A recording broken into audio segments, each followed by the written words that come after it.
Bem, meus irmãos, primeiramente eu quero dizer que o Senhor Jesus, ele envia à igreja a paz dele. Ele diz que está tudo em paz da parte de Deus para com a igreja, né? E que a igreja possa confiar e acreditar nisso em verdade, porque isso é o evangelho ao qual nós somos chamados. E quero fazer uma oração com os irmãos antes de nós começarmos a meditar no que o Senhor tem nos ensinado. Tá? Então vamos orar juntos e pedir que o Senhor que está aqui nesse momento possa encontrar, né, lugar no nosso coração e fazer morada permanente, né? Ou seja, todos os dias o Senhor possa encontrar espaço e ficar à vontade em nós. Pai amado e querido, muito obrigado, Senhor, por essa tua maravilha e tua misericórdia para conosco, de unir pessoas com nacionalidades diferentes, culturas diferentes e harmonizá-las no teu amor, Pai. Muito obrigado pela tua graça. Senhor, eu quero reconhecer que nós muitas vezes desenvolvemos uma insensibilidade a Ti. Nos desculpa, por favor, nos perdoa. Tira essa casca rija que nos torna tão insensíveis à Tua voz. Nos perdoa, Senhor. E nos trata, e para que nós possamos ouvir a Tua voz e fazer aquilo que é do Teu agrado. Em nome de Jesus. Amém, irmãos. E, meus queridos, como o irmão Léo já falou, né, eu sou brasileiro, então pode ser que uma outra palavra aqui não esteja no vocabulário, apesar de eu já estar há um tempo convivendo com a cultura portuguesa, né, mas se for preciso acenar e dizer, olha, isso aí a gente não tem ideia do que se trata. Por favor, nos avise. Meus irmãos, eu quero começar meditando com vocês em Romanos, capítulo 10.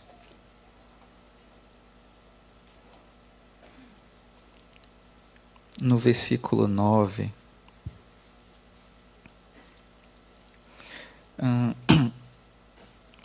O entendimento, o ensinamento, né, das Escrituras, eles se confirmam ao longo de outros textos também, e aí é comum quando nós falamos e mencionarmos outros textos, e eu deixei alguns anotados aqui para mencionar, porque geralmente eu não lembro o endereço.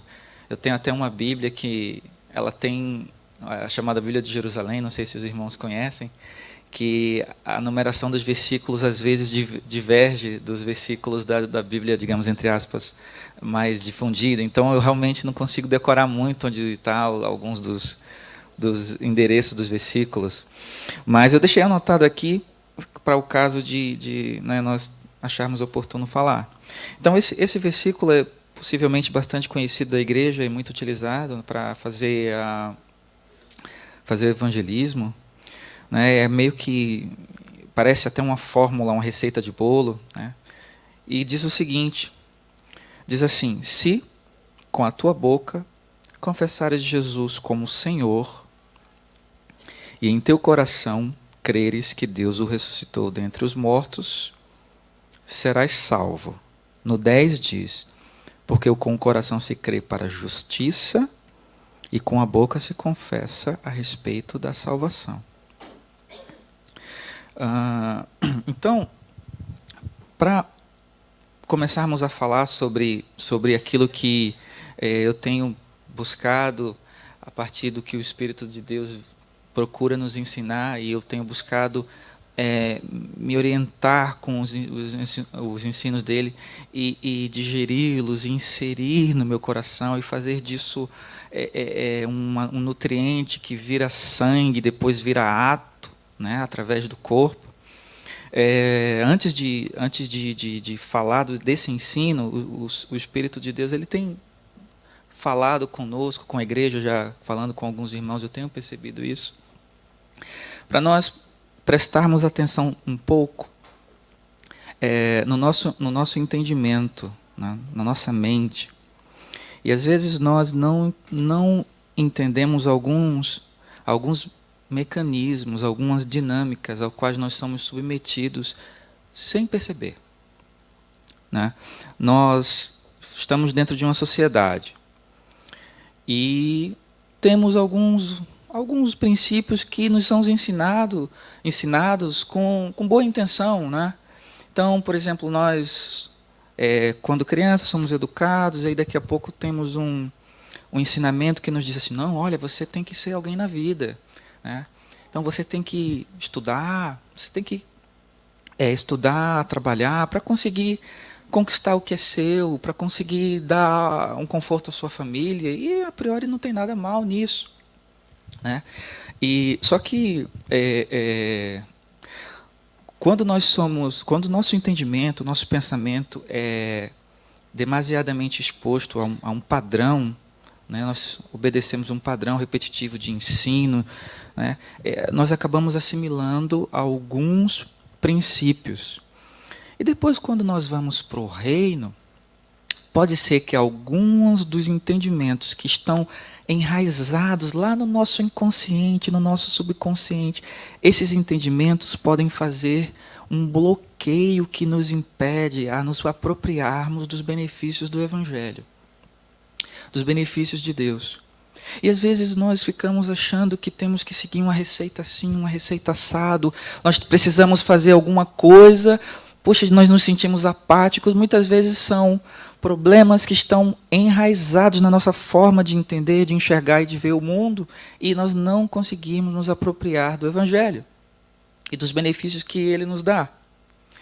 Dentre todas as coisas, né, existem várias coisas que nós podemos, que a nossa sociedade oferece, que nós consumimos essas coisas, e muitas vezes as coisas fazem oposição ao Evangelho. Existem muitas, e hoje eu quero falar sobre uma delas, que talvez a geração para a qual foi endereçada essa carta, talvez ela não tivesse esse problema do qual eu quero falar, porque eles viviam em outra geração, em um outro pensamento, uma outra forma de condução de sociedade. Eles viviam em outro, né?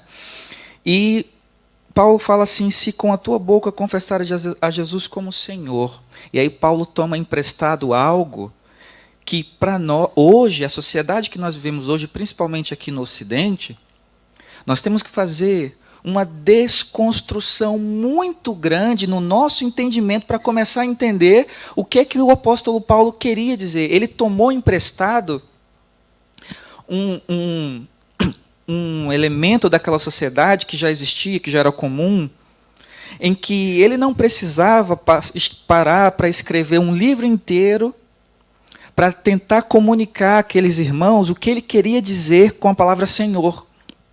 Ele não precisava, né? E alguns versículos que eu anotei para a gente começar a enxergar o que é que ele estava querendo dizer com isso, né? Tem lá em 2 Reis, capítulo 4, por exemplo, fala-se da história, acho que a maioria dos irmãos já conhece a história, né, de uma viúva que teve, o marido morreu e ela ficou sem nada, e aí o marido dela, ela chega com o profeta e diz assim, olha, o meu marido, ele era servo do Senhor, ele servia a Deus, e agora ele morreu e eu não tenho mais nada para fazer, e agora? Né? Eu não tenho com que fazer, e o pior, está chegando aí os nossos credores para levar os meus filhos. Se você for ver, por exemplo, a parábola algumas Bíblias colocam a parábola do credor incompassível. Eu acho que todos nós conhecemos, né? Alguém lá tinha lá o servo que devia, né, a um senhor e não tinha como pagar. E na hora do ajuste de conta, ele diz assim, olha, sinto muito, vou pegar você, sua família e vou vender tudo, você vai ser meu escravo e tudo que você tem vai ser meu até que a dívida seja sanada. Certo? Então, quando o apóstolo Paulo ele diz assim, olha, aquele que confessar Jesus como Senhor, né, os estudiosos das Escrituras, eles nos ensinam que esse termo Senhor usado vem do grego, né, que é kurios, ou alguns chamam de kyrios, que era um termo específico que quando se designava alguém, era alguém que tinha o poder de se apropriar até de seres humanos. E como que era esse processo de uma pessoa se assenhorear da outra? Né? Como é que acontecia isso? Existiam várias formas, mas uma delas, e a mais comum delas, acontecia da seguinte maneira. A pessoa poderia ser livre na época, uma pessoa, né, como eu e você, e por algum motivo ela se endividou. Se endividou de uma forma exorbitante que ela não tinha nem sequer condições de pagar essa dívida. Uma dívida muito grande. Né? E aí o que acontece? Essa pessoa não tendo como pagar essa dívida, né, vamos supor, sei lá, eu devo 50 milhões de euros. Né? A um de vocês aqui, quem conseguir me emprestar um negócio desse, né? 50 milhões de euros. E aí eu não tenho como pagar e talvez umas 50 gerações minhas não tenham como pagar isso. E aí a pessoa que tinha feito o empréstimo dizia, olha, sinto muito, vamos acertar as contas. O que é que você tem aí? Bom, tem um sapato aqui que minha esposa comprou, um par de meias, a roupa que eu estou a usar agora. Tem ali uma esposa. Eu moro, né? Tenho uma renda ali, tem lá na casa onde eu estou, tem uma cama, um colchão que é minha, o resto é da casa, por exemplo. Aí não, tudo bem, vai anotando, é tudo meu. Como assim? Tem filho? Não, mas se tivesse, é meu. E eles vão fazendo os cálculos lá. Um filho, quanto é que dá? E tinha tudo calculado lá, né? Olha, como é que ele é? Saudável? Vale tanto. Não, ele está meio resfriado. Aí não vale tanto. E eles iam fazendo todo o cálculo. E ia se verificando. Olha, o que ele tem mais? O que você tem mais? É tudo que eu tenho. É isso? Pronto, não chega para pagar. Vem cá que agora você, sua família, seus filhos, todos serão meus escravos. E vocês vão trabalhar para mim. Até que a dívida seja sanada. Né? E aí, agora um parênteses, acontecia até alguns casos de que o escravo trabalhando, e chegava uma época que a dívida toda dele era paga. E aí o senhor dele, quando era justo, né, dizia assim, não, está tudo pago, agora você está livre, pode ir. Só que tinham alguns que desenvolviam um carinho tão grande pelo seu senhor, uma simpatia, e que dizia, olha, quer saber? A dívida está paga, não te devo mais nada, mas fura aqui minha orelha. Era uma prática que eles tinham, né? Que eles tinham que, quando furava a orelha, ele se tornava servo para sempre daquele senhor e nunca mais, mesmo com a dívida paga, nunca mais ele ia deixar aquele senhor. E também, isso é um exemplo, né? Pessoas que tinham dívida muito grande. Mas nem todo mundo, às vezes as pessoas, né, elas tinham dívida muito grande e às vezes tinham senhores que nem sequer queriam aquelas pessoas, eles queriam dinheiro mesmo, né? Pessoas mais com estilo de banqueiro, assim. E tinha pessoas extremamente endividadas, que elas iriam, para pagar a dívida, ser atormentadas. E aí tinha algumas pessoas que tinham uma dívida tão grande, e aquela pessoa para quem ela devia, não queria usá-la como escravo. E essa pessoa precisava procurar um senhor. Precisava procurar esse senhor que Paulo fala aqui. Porque, veja, se eu estou numa situação de dívida muito grande, eu vou ver meus filhos sendo atormentados em prisões. Eu não sei como é que isso paga uma dívida, mas tinha gente que fazia isso. E eu ficava desesperado, meu Deus, eu tenho uma dívida, vão levar meus filhos para uma forma de pagar essa dívida. Qual é a postura de um pai saudável? Um pai, né, tem pais que não são pais, mas tem pais que são saudáveis. Nenhum pai quer ver o seu filho, né, passando problemas. Então ele saía desesperadamente à procura de um senhor. Olha, eu preciso ter alguém. Por quê? Qual que era a vantagem de ter um senhor? Primeiro de tudo, ele arcava com a tua dívida. Ele arcava com a tua dívida, ele pagava toda a tua dívida. E você ficava completamente livre. Só que aí, a tua vida inteira passava a ser dele. Então, o que eles tinham? Olha, eles tinham, o que eu tenho? Eu tenho uma vida, tenho uma dívida e tenho uma vida. Né? Na dívida eu não consigo arcar. E aí eles entregavam a vida inteira para o Senhor. E o Senhor dava a ele o que ele precisava para viver e a dívida ficava completamente paga. E o que acontece? Quando nós olhamos, né, os irmãos que foram o alvo dessa carta, o apóstolo Paulo, eles entendiam muito bem, né, o apóstolo Paulo sabia muito bem qual que era o sabor dessa palavra. Quando alguém falava assim, olha, Eu vou ser o teu senhor, o Kyrios, né? Já havia toda essa contextualização, tudo isso já estava subjacente, estava subentendido. E quando Paulo escreve e diz assim, olha, nós, meus irmãos, nós temos uma dívida. Né? Infelizmente, algumas pessoas não entenderam isso.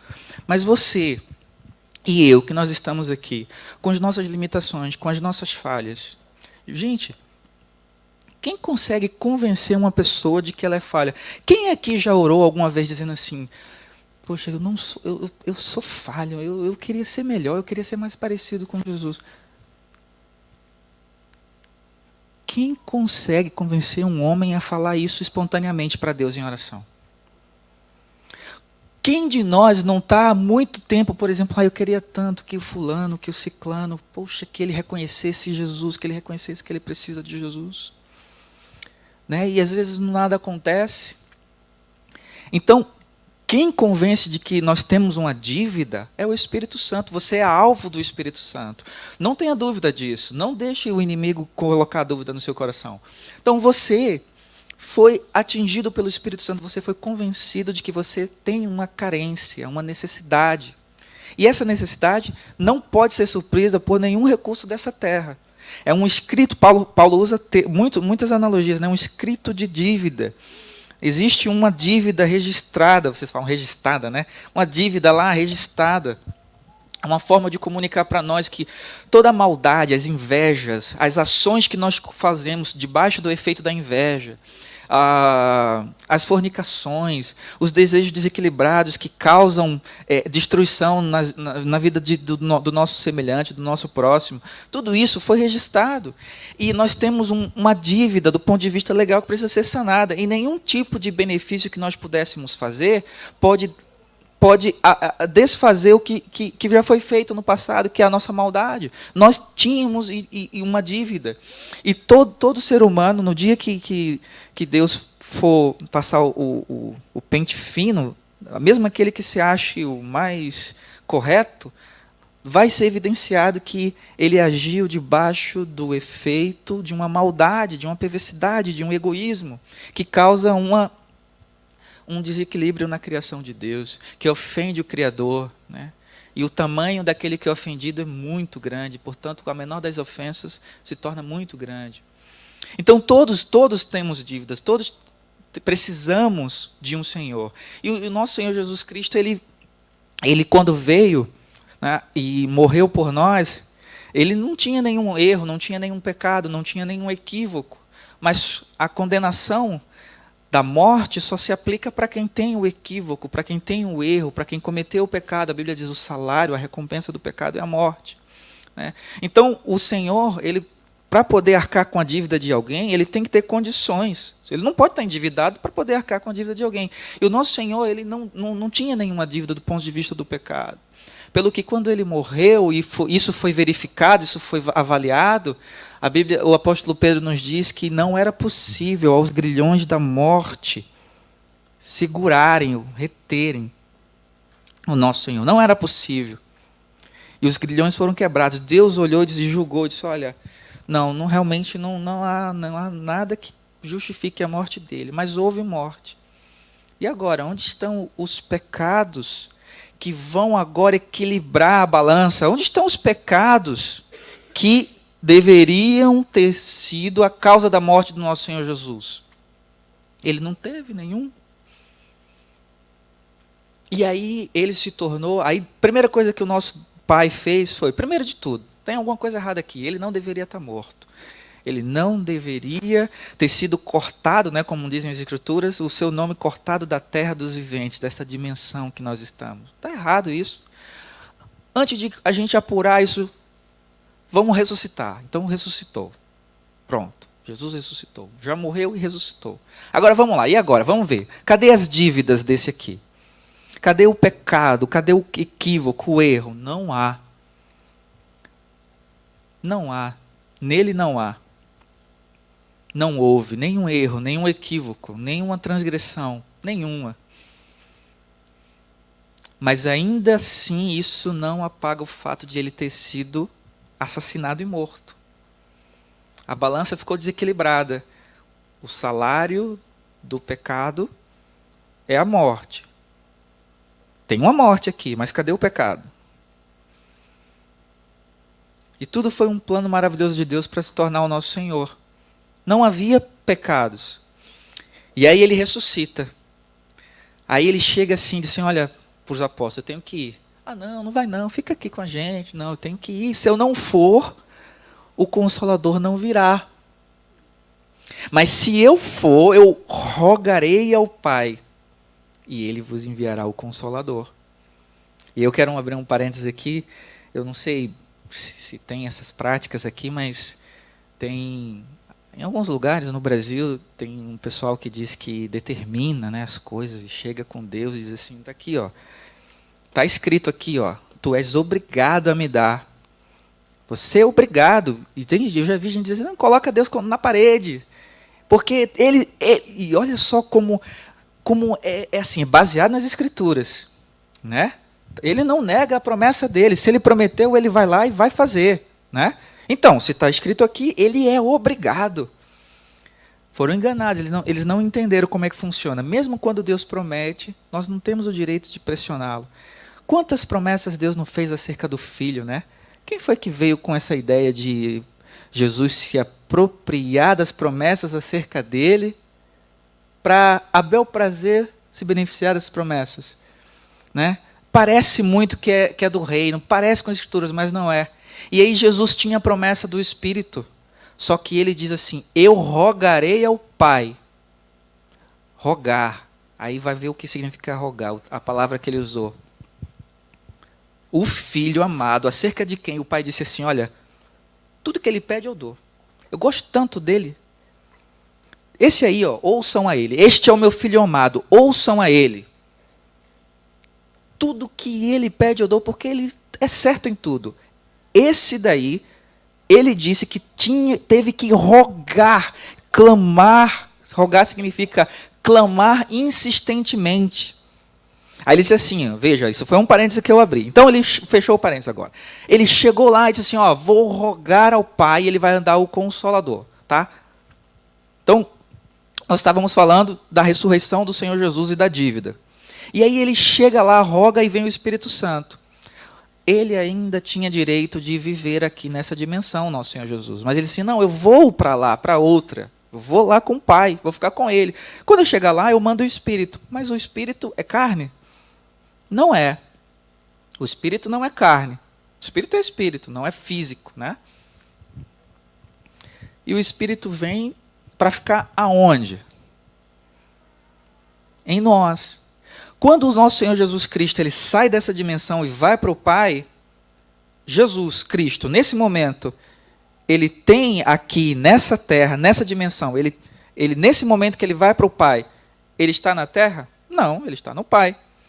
Mas ele tem direito de estar aqui na terra ainda? Tem, só não tem direito quem pecou e morre e perde o corpo. E o espírito volta para Deus e a alma depende. Né? E aí o que acontece? Quando ele manda o Espírito Santo, onde o Espírito dele faz morada, aí passa a ser Cristo. E Jesus disse assim, ó, se um grão de trigo cair na terra e resistir, não, eu vou ficar aqui vivo, eu não vou me deixar envolver pela terra, me digerir, me dissolver pela terra e germinar. Se ele resistir a esse processo, ele fica sozinho, né? E você olha e vê a diferença, ali é o grão e ali é a terra. Mas se ele se deixar entregar, se dissolver e morrer, o que vai acontecer? Dá muito fruto. Aí ele pega aqui o que nós fizemos agora há pouco, esse pão está todo picotado, né? Tem picotado essa palavra aqui em Portugal? Tem, né? Isso aqui é um pedaço, né? Antes estava inteiro. Aí na ceia, que instituiu isso que a gente fez hoje, o nosso Senhor pegou o pão e disse assim, ó, presta atenção, está vendo isso aqui? Isso aqui é o meu corpo. Aí os apóstolos olhando, né? Ok, e aí? Continua. Aí ele, entenderam? Aí começou a rasgar. Aí, opa, peraí, calma lá, como é que é? Então, isso é o teu corpo, tu começa a rasgar, então isso não é bom. Eu acho que isso não é bom, né? Se é o teu corpo, você começa a rasgar, ele rasga e dá um pedaço a cada um de nós. Ele dá um pedaço. E aí, com essa simbologia, ele está querendo dizer o seguinte: olha, eu sou o pão descido do céu. Esse corpo, lá em Hebreus fala, Deus preparou um corpo para Deus entrar nessa dimensão. Deus preparou. E ele veio e entrou aqui nessa terra. Através desse corpo, ele não cometeu nenhum pecado. E aí ele volta para o céu. Só que ele tem direito ainda a ter um corpo aqui na terra.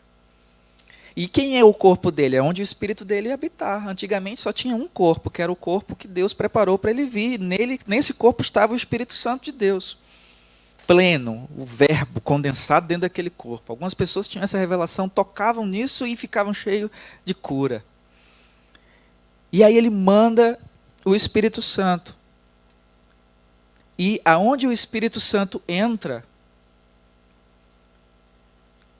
esse lugar onde ele faz morada passa a ser um pouco de Cristo. E agora, eu não gosto muito de fazer isso, mas assim, toca aí do lado do teu irmão. Cada um toca em um. É Cristo que você está tocando. Não é, isso aqui não é analogia. Presta atenção, isso é sério. Isso não é analogia. Eu estou fazendo uma comparação. Isso é a coisa mais literal do universo. É literalíssimo o que eu estou falando. Você acabou de tocar em Cristo. Cristo ainda tem uma versão física. Ele ainda tem uma dimensão palpável, que é essa dimensão que nós ainda estamos. Ele tem. Ele abriu mão daquele corpo que ele tinha para ter um corpo muito maior. O Espírito Santo habita em nós. Foi aí que ele ganhou o direito de se senhorear de nós, porque a nossa dívida era o pecado. E agora, quando o Espírito Santo de Deus ele faz morada em você, nós temos inúmeros benefícios. Primeiro de tudo, nós não somos nós mesmos, né? Nós não deixamos de existir. Nós não somos mais uma entidade isolada no universo. Eu que tenho aqui, né? O Estado português pensa que eu existo. Eu apresento um passaporte para o Estado português, eles dizem, você é o Saulo. O Estado brasileiro pensa que eu existo como uma entidade autônoma no universo. O Estado brasileiro, eu apresento o meu passaporte, meu BI, eles acham que eu existo. Para eles nós existimos. Mas lá nos tribunais celestiais, lá nas regiões celestiais, todos nós aqui estamos mortos. Não existe mais ninguém aqui.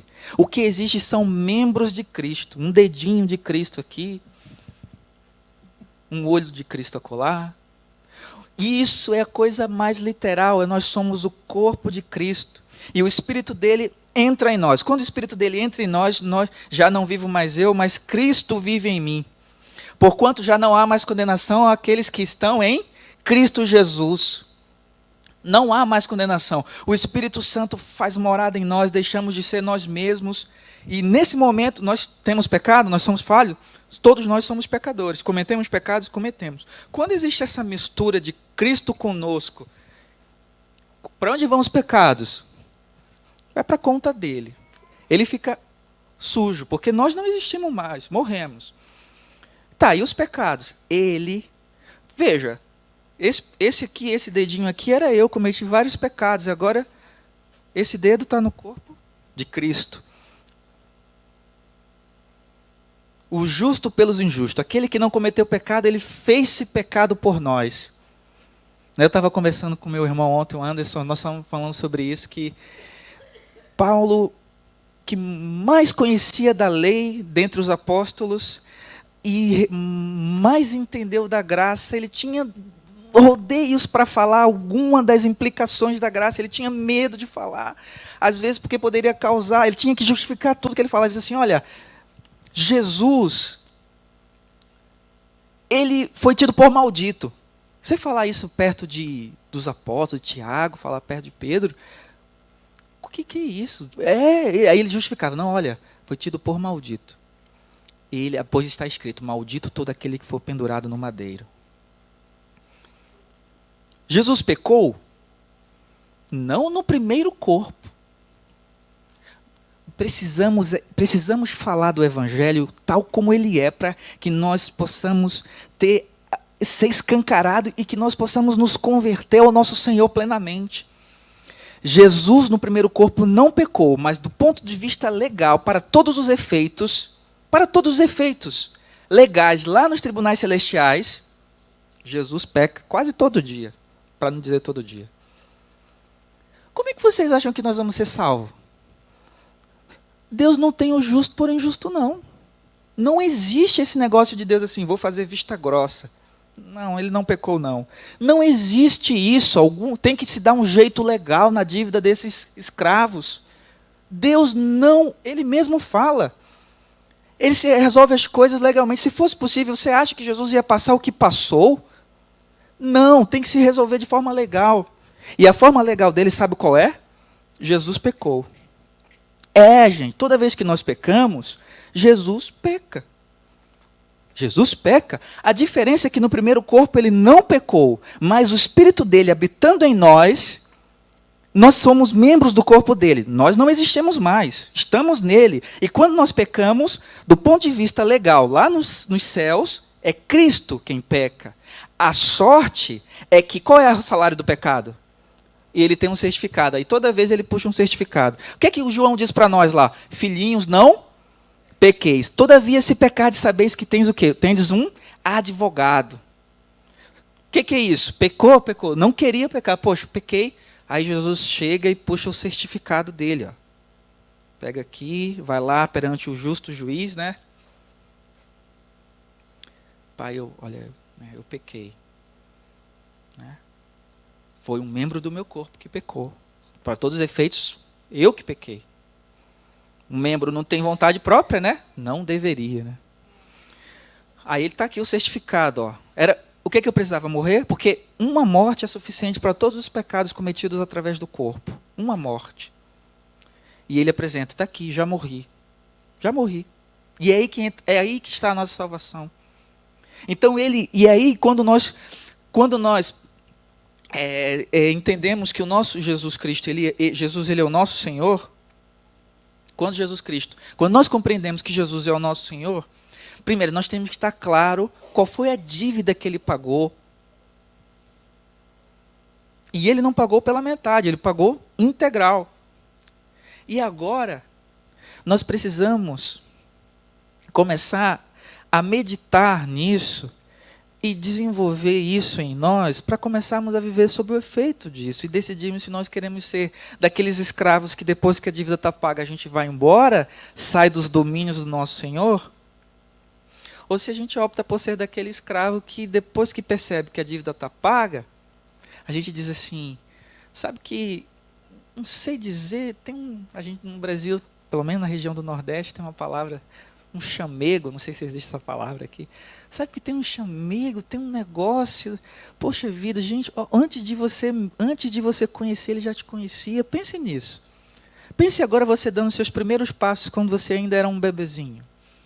Ele já estava olhando para você e já estava preparando tudo para te salvar. E aí você começa a aplicar essas coisas no coração e você começa a pensar, poxa, mas o que eu tinha para oferecer para ele? Nada. E o que eu tenho? Tudo que eu tenho é dele. Nós precisamos começar a desenvolver isso em nós. Administrar as coisas que nós que tem material, porque não tenho mais nada, ele pagou o maior das minhas dívidas, a maior das dívidas que eu tinha já está pago. Olha, se eu morrer agora, eu vou para a glória, e vocês também. Paulo diz, olha, revestivos, é um mandamento, revestivos como filhos amados, né? Andem debaixo do efeito, porque as boas obras foram preparadas para os filhos amados que são salvos, não sinta que para você estar em paz com Deus, você precisa fazer algum benefício. Benefício não é para quem precisa ser salvo, boas obras é para quem já está salvo. Nós fazemos coisas boas, não é para alcançar a paz com Deus. Se você estiver achando que precisa fazer alguma coisa aqui na igreja, ou orar, ou pregar, para se sentir em paz com Deus, cuidado, saia, isso é gravíssimo. Você está no caminho errado, saia desse caminho agora.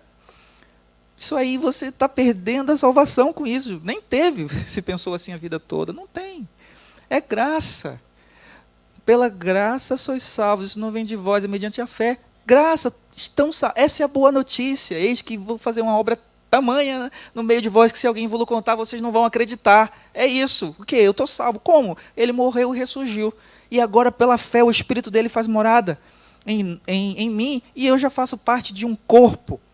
E eu fazendo parte desse corpo, esse corpo já morreu, já não morre mais.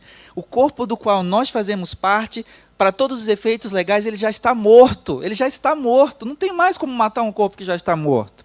É por isso que no último dia nós vamos ser ressuscitados. Porque não é justo que nós fiquemos mortos, porque nós já morremos. Vamos ser ressuscitados, e nós vamos mais do que ser ressuscitados, nós vamos ser glorificados com Ele.